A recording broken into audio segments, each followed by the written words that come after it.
دیکھیے 3 پرابلمز ایسے ہیں انسانی تمدن کے جن کا کوئی حل انسان نہیں کر سکتا۔ سب سے پہلا مسئلہ اور سب سے پرانا مسئلہ، ابدی مسئلہ ہمیشہ سے ہے جب سے انسان ہے، عورت اور مرد کے حقوق و اختیارات میں کیا تقسیم ہونی چاہیے۔ آپ کو معلوم ہے افراط و تفریط، یا تو عورت کو ملکیت بنا دیا گیا، جیسے بھیڑ بکری جو ہے آپ کے کھوٹے سے باندھ رکھی ہے، ایسے ایک عورت بھی باندھی ہوئی ہے، وہ آپ کی ملکیت ہے، اس کے کوئی حقوق نہیں ہے، اس کا کوئی لیگل سٹیٹس نہیں، اس کا کوئی تشخص نہیں، کوئی ہے ہی نہیں۔ یا وہ انتہا ہوگی اور یا وہ انتہا ہے جو آج آ گئی ہے، بالکل مرد کے شانہ بشانہ، ساری تخلیقی مصلحتوں کو چھوڑا، ساری جو بھی انسان کی جو انیٹومیکل جو بھی ڈفرنسز ہیں ان کو چھوڑا، جو سائیکولوجیکل فرق ہے ان کی تخلیق میں، اس کو ایک جیسے برابر، ایک قطن نہیں۔ ان دونوں کے درمیان کیا توازن؟ یا وہ لونڈی بن گئی، بھیڑ بکری کی طرح کی ملکیت بن گئی، اس کا کوئی حق نہیں، اس کا کوئی لیگل سٹیٹس نہیں، اس کے والدین نے جہاں چاہا شادی کر دی، اس کی مرضی پوچھنے کا کوئی سوال ہی نہیں، جس کے چاہا حوالے کر دیا۔ وہ آج جو چل رہی ہے ونی کی رسم، وہ عورت کا کیا اختیار اس کے اندر ہے، اس بچیوں کا کیا اختیار ہے؟ وہ 1.5 سال کی ایک بچی بھی دے دی گئی ہے۔ انا للہ و انا الیہ راجعون، جو چاہے کریں۔ یہ تو ایک انتہا ہے۔ دوسری انتہا بالکل برابر، نتیجہ کیا نکلا ہے؟ بالکل برابر میں خاندانی نظام برباد ہو گیا، اس لیے کہ ایک ادارے کے 2 سربراہ برابر اختیار والے نہیں ہو سکتے۔ کسی محکمے کے 2 ڈائریکٹر ہو سکتے ہیں، کسی فرم کے مینیجنگ ڈائریکٹر 2 ہو سکتے ہیں، ڈائریکٹر 10 بنا لیں آپ، مینیجنگ ڈائریکٹر 1 ہو۔ کسی فرم کا چیئرمین 1 ہوگا، 2 نہیں ہو سکتے کسی بھی ادارے کی۔ اگر 2 بنا دیں گے فساد ہوگا، جھگڑا ہوگا، ان دونوں کے درمیان رسہ کشی ہوگی۔ یہی تو ہمارا سب سے بڑا مسئلہ بنا ہوا ہے۔ پاکستان کا مسئلہ کیا ہے؟ ہم نے پارلیمانی نظام اختیار کیا ہوا ہے، انتہائی بیہودہ نظام، غیر منطقی نظام۔ آپ نے 2 بڑی بڑی سیٹس کریٹ کر دی، ایک ہیڈ آف دی اسٹیٹ ہے، ایک ہیڈ آف دی گورنمنٹ ہے۔ اب ان دونوں کے درمیان حقوق اور فرائض اور اختیارات کا کیا تقسیم ہوگی؟ ہو ہی نہیں سکتی۔ یا سارا کچھ صدر کے پاس جائے گا اور وزیر اعظم جو ہے وہ جونیجو کی مانند وزیر اعظم بن جائے گا، یا سارا کچھ وزیر اعظم کے ہاتھ میں ہوگا اور صدر جو ہے چودھری فضل الہی بن جائے گا، کہ جس کو وہاں ان کی دیواروں پر لکھا گیا تھا رہا کرو انہیں، چودھری فضل الہی کو رہا کرو۔ یہی ہوگا۔ تو ایک گھر کے 2 جو ہے 2 سربراہ نہیں ہو سکتے۔ خاندانی ادارہ تباہ ہو چکا ہے۔ اور جیسے کہ یہ آپ کو کہاوت ہے کہ جس بلی کی دم کٹ جائے وہ چاہتی ہے کہ تمام بلیوں کی دمیں کٹ جائیں۔ یورپ میں، امریکہ میں برباد ہو گیا خاندانی ادارہ۔ آج وہ تلے ہوئے ہیں کہ مشرق میں اور خاص طور پر مسلمان ممالک میں ابھی اگر کچھ انٹیکٹ ہے یہ خاندانی ادارہ، کچھ خاندانی اقدار ہیں جو برقرار ہیں، کچھ والدین کی عزت اور عظمت اور کچھ ان کا احترام اور ادب اور خدمت کا مادہ ہے جو برقرار ہے۔ چاہتے ہیں کہ ختم ہو جائے، تباہ و برباد ہو جائے۔ والدین بوڑھے ہو گئے تو پھینکو ان کو اولڈ ایج ہاؤسز کے اندر، اولڈ ہاؤسز میں، گھر میں کائے کو رکھنا ہے؟ نوجوان جوڑا ہے، اس کے خامخواہ ان کی خواہشات اور ان کے معمولات میں بیچ میں آڑے آنا۔ بوڑھی ماں جو ہے بولے بغیر رہے گی نہیں، دنگا فساد ہوگا تو رکھو اس کو وہاں پر اولڈ ہاؤس کے اندر۔ اللہ اللہ خیر سمجھ۔ یہ ہے اصل میں مسئلہ۔ اب عورت اور مرد کے درمیان کیا توازن ہو، انسان نہیں سوچ سکتا۔ دیکھیے انسان یا مرد ہوگا یا عورت ہوگی۔ مرد سوچے گا تو وہ اپنے اعتبار سے سوچے گا، عورت کی نفسیات کیا ہے، عورت کے احساسات کیا ہیں، اس کو کیا پتا۔ عورت سوچے گی تو اپنے اعتبار سے سوچے گی، مرد کے احساسات کیا ہوتے ہیں، مرد کی نفسیات کیا ہوتی ہیں، اسے کیا پتا۔ لہذا یا ادھر کا ہوگا یا ادھر کا معاملہ ہوگا۔ ایک ہی ذات دے سکتی ہے آپ کو نظام، جو مرد کی بھی خالق ہے عورت کی بھی خالق ہے، اسی نے بنایا دونوں کو، اور دونوں ہی اس کے لیے اولاد کے مانند ہیں۔ یہ حدیث نبوی کا ترجمہ کر کے بتا رہا ہوں آپ کو۔ حضور نے فرمایا الخلق عیال اللہ، یہ خلق جو ہے مخلوق ہے، یہ اللہ کے کنبے کے مانند ہے۔ تو مرد بھی اللہ کے اس کنبے میں شامل ہے، عورتیں بھی شامل ہیں. اس نے نظام دیا شادی بیاہ کے یہ قوانین ہونے چاہیے، طلاق وغیرہ کا یہ مسئلہ ہونا چاہیے. یہ سارا ضابطہ جو دیا ہے وہ اس لیے دیا ہے کہ یہ انسان اپنے ذہن سے نہیں سوچ سکتا. آج تباہی آ گئی ہے مغرب کے اندر، شادی کرنا ہی نہیں چاہتے. We are living together. شادی کریں گے تو نتیجہ پتہ ہے کیا نکلتا ہے؟ آپ نے اپنی بیوی کو طلاق دی، سب سے پہلے تو یہ کہ آدھی پوری آپ کی جو ملکیت ہے اس کا آدھا حصہ دے دیے اسے. نمبر 2، گھر اگر آپ کا اپنا ہے تو اس میں بیوی رہے گی، آپ نکل جائیے گا. کوئی مرد اس کو قبول کرنے کو تیار نہیں تو وہ شادی کرتا ہی نہیں. اور عورت کی ضرورت ہے، لہذا عورت بغیر شادی کیے بھی اس کے ساتھ رہتی ہے، بچے پیدا کرتی ہے. بٹ وداؤٹ میرج جو بچے پیدا ہو رہے ہیں حرامی بچے. تو پچھلے سال صدر کلنٹن نے کیا کہا تھا؟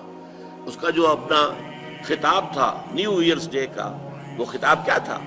ان قریب ہماری قوم، امریکن قوم کی اکثریت حرام زادوں پر مشتمل ہوگی. یہ حرام زادہ ترجمہ کیا ہے میں نے، بورن وداؤٹ ویڈ لاک، شادی کے بندھن کے بغیر پیدا ہونے والے. اسی کو ہم حرامی کہتے ہیں، حرام زادے کہتے ہیں. اور کس کو کہتے ہیں؟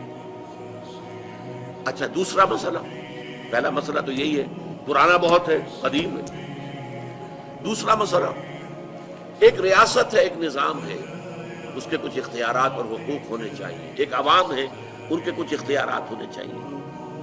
عوام چاہیں گے زیادہ سے زیادہ آزادی ہمیں ملے، ریاست چاہے گی زیادہ سے زیادہ اختیار ہمارے ہاتھ میں ہو.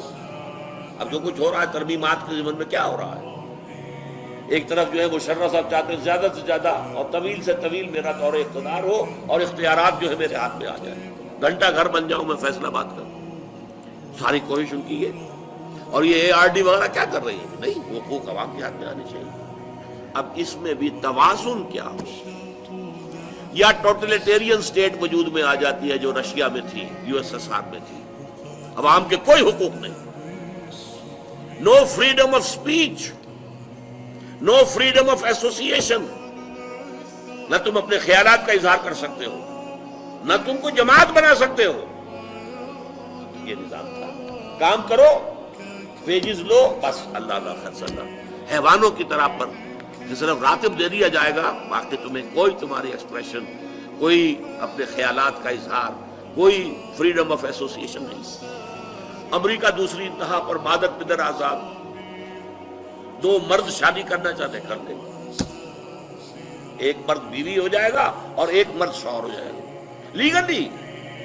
لیگلی قانون کے نزدیک ریکگنائزڈ ہوگا.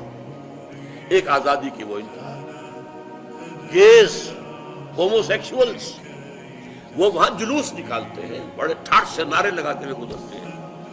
وہ ہنستے ہیں، ہم لوگوں پر ہنستے ہیں کہ پاگل ہو گئی ہے جو اس کو ہومو سیکشولیٹی کو بری شے سمجھتے. اور نیو یارک کا جو میئر ہے وہ لیڈ کرتا ہے پروفیشن. کیوں کرتا ہے؟ اسے اگلا بھی الیکشن لڑنا ہے اور گیز کے ووٹس بہت ہیں. اس سے اندازہ کیجئے کہ کتنی پرسنٹیج وہاں گیز کی ہو چکی ہے، ہومو سیکشول. یہاں تک کہ طے کر دیا گیا ہے مذہبی میدان میں بھی گیز کو اجازت ہے، وہ پادری بن سکتے ہیں. گیز ہے، ہومو سیکشولز ہیں، فطرت کے خلاف کام. کیا وہ آزادی ہے؟ تو کہاں ہے بیلنس؟ انسانی ذہن کے لیے ناممکن ہے اس بیلنس کا تلاش کرنا. نمبر 3، سرمایہ اور محنت. پروڈکشن جو بھی ہوتی ہے 2 چیزوں سے ہوگی. سرمایہ دار تھا، اس نے کارخانہ لگایا ہے، اتنے کروڑ روپے لگا دیے ہیں، یہ کیا ہے، وہ کیا ہے، یہ سرمایہ ہے. لیکن وہ کیا کر لے گا اکیلا؟ 10,000 آدمی کام کر رہا ہے، لیبر ہے. اب جو کچھ بھی بن رہا ہے، جو پروڈکٹ بن رہا ہے اور جو اس سے آمدنی ہو رہی ہے، اس میں دونوں کے حصہ ہے، لیبر کا بھی حصہ ہے اور سرمایہ کا بھی حصہ ہے. لیکن منافع میں کتنا حصہ سرمایہ کا ہوگا، کتنا لیبر کا ہوگا، کون طے کرے گا؟ یا تو سرمایہ داری بن جائے گی، تب میں تو آپ کو 10 روپے دے سکتا ہوں ڈیلی ویج، منظور ہے تو کام کیجئے ورنہ چاہیے دفع ہو جائے. اور بہت سے آپ کے بھائی موجود ہیں جو 10 روپے پر کام کرنے کے لیے تیار ہو جائیں. ساری دولت سمٹ کر جا رہی ہے کارخانے دار کے ہاتھ۔ کیپٹلزم جو کیپٹل ہے، جو سرمایہ ہے، اصل جو ہے دولت اسی کی طرف، روپے کو روپیہ کھینچتا ہے، پیسے کو پیسہ کھینچتا ہے۔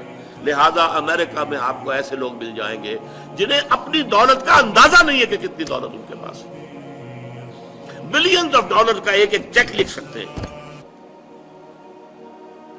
دوسری طرف امریکہ میں آپ کو گھیٹوز مل جائیں گے، گھیٹوز، اور ایک ہی جزیرہ ہے مینہٹن، تو 11 میل لمبا ہے، چوڑائی کہیں 2-3 میل ہے، کہیں ذرا زیادہ ہے۔ اس کے ساؤتھ میں جہاں یہ 2 بڑے بلڈنگیں کھڑی تھی جو گرائی ہیں، جو بھی تھے دہشت گرد، یہاں پر یہ اس کا ریچسٹ حصہ ہے، پوری دنیا کی دولت یہاں جمع ہے، سارے بینک وہاں ہیں۔ اور اسی جزیرے کے شمالی علاقے کے اندر گھیٹوز ہیں، افرو امریکنز، کالے امریکی، یوں سمجھیے کہ سب ہیومن لیول پر رہ رہے ہیں، حیوانوں کی طرح زندگی گزار رہے ہیں۔ یہ ڈسپیرٹی نظر آ جائے گا تو اب عدل و انصاف کی کیا شکل ہو؟ یا وہ ہے جو رشیا میں اور USSR میں تھا، یا یہ ہے جو امریکہ میں اور اس کے الائز کے اندر۔ یہ ہے وہ مسئلہ جہاں انسان ہاتھ جوڑ کر، گھٹنے ٹیک کر اللہ سے دعا کرنے پر مجبور ہے، اے اللہ تو نے مجھے فطرت سلیمہ بخشی، اے اللہ تو نے مجھے عقل سلیم سے نوازا، اے اللہ میں نے تجھے پہچان لیا کہ کل شکر اور کل ثنا کا مستحق تو ہی ہے، اے اللہ میں نے تجھے پہچان لیا کہ تو تمام جہانوں کا پروردگار اور مالک ہے، اے اللہ میں نے تجھے پہچان لیا جزا و سزا کے دن کا مالک و مختار مطلق تو ہے، اے اللہ میں نے طے کر لیا ہے تیری ہی بندگی کرتا ہوں اور کروں گا، اور تو ہی سے مدد چاہتا رہوں گا، لیکن اے اللہ میں مجبور ہوں، میری عقل جو ہے میرا ساتھ نہیں دیتی، کروں کیا، چلوں کس راستے پر، کون سے راستے پر؟ یہ عملی حصہ ہے دین کا، وہ سارا تھا فکری، نظری، ایمانی حصہ، الحمدللہ رب العالمین الرحمن الرحیم مالک یوم الدین، یہ کیا ہے؟ یہ ایمانی، فکری، نظریاتی حصہ ہے۔ عملی حصہ کیا؟ اہدنا الصراط المستقیم، ہمیں سیدھے راستے کی ہدایت بخش، صراط الذین انعمت علیہم، راستہ ان کا جن پر تیرا انعام ہوا، تیرے پسندیدہ بندے جو ہوئے، غیر المغضوب علیہم، جو مغضوب علیہم نہیں ہوئے، ان پر تیرا غضب نہیں آیا، غصہ نہیں آیا، ولا الضالین، اور نہ ہی وہ سیدھے راستے سے بٹ گئے۔ یہ ہے سورہ فاتحہ کا مقام۔ گویا کہ اصل میں یہاں پر قرآن مجید، اس کے اصل مخاطب کون ہے؟ وہ سلیم الفطرت لوگ، وہ سلیم العقل لوگ، جنہیں قرآن کہیں کہتا ہے الذین یعقلون، کہیں کہتا ہے الذین یفقہون، کہیں کہتا ہے اولو الالباب، ہوش مند لوگ۔ یہ وہ لوگ ہیں کہ قرآن مجید اصل میں ان سے مخاطب ہے، اور وہ خود سفر طے کر کے اللہ کی ذات تک، معرفت خداوندی تک تو پہنچ گئے ہیں، لیکن اب عملی زندگی کے اندر رہنمائی کے لیے درخواست کر رہے ہیں، اہدنا الصراط المستقیم صراط الذین انعمت علیہم غیر المغضوب علیہم ولا الضالین۔ یہی وجہ ہے کہ فوراً سورہ بقرہ شروع ہوتی ہے، الف لام میم ذالک الکتاب لا ریب فیہ ھدی للمتقین، یہ ہدایت ہم تمہیں دے رہے ہیں۔